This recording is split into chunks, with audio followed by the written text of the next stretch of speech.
Hi అండి. నేను చెక్కలు తయారు చేయడం కోసం 1 కేజీ బియ్యం పిండి తీసుకున్నాను.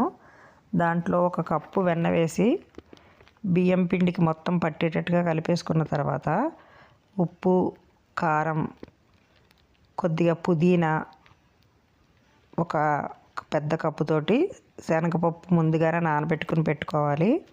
అది వేసుకున్నాను. తర్వాత కొన్ని పల్లీలు మిక్సీలో కొంచెం ముక్కలుగా చేసుకుని అవి కూడా దీంట్లో వేసేసి బాగా పిండికి అన్నీ సమానంగా ఉప్పు, కారం అన్నీ పట్టేలా కలుపుకున్న తర్వాత కొంచెం గోరువెచ్చని నీళ్ళు వేసుకుని కలుపుకోవాలి. మరి వేడి నీళ్ళు కానీ చన్నీళ్ళు కానీ పోయకూడదు. గోరువెచ్చని నీళ్ళు వేసి వెన్న వేసి కలుపుకుంటే చెక్కలు చాలా గుల్లగా చాలా బాగా వస్తాయి. నేనైతే ఇలా ట్రై చేశాను. చాలా బాగా వచ్చాయి. మీకు కూడా నచ్చితే చెయ్యండి. చూడండి, చాలా తొందరగా అయిపోతాయి. నాకైతే చాలా బాగా వచ్చాయి. మీకు కూడా నచ్చితే ట్రై చేయండి.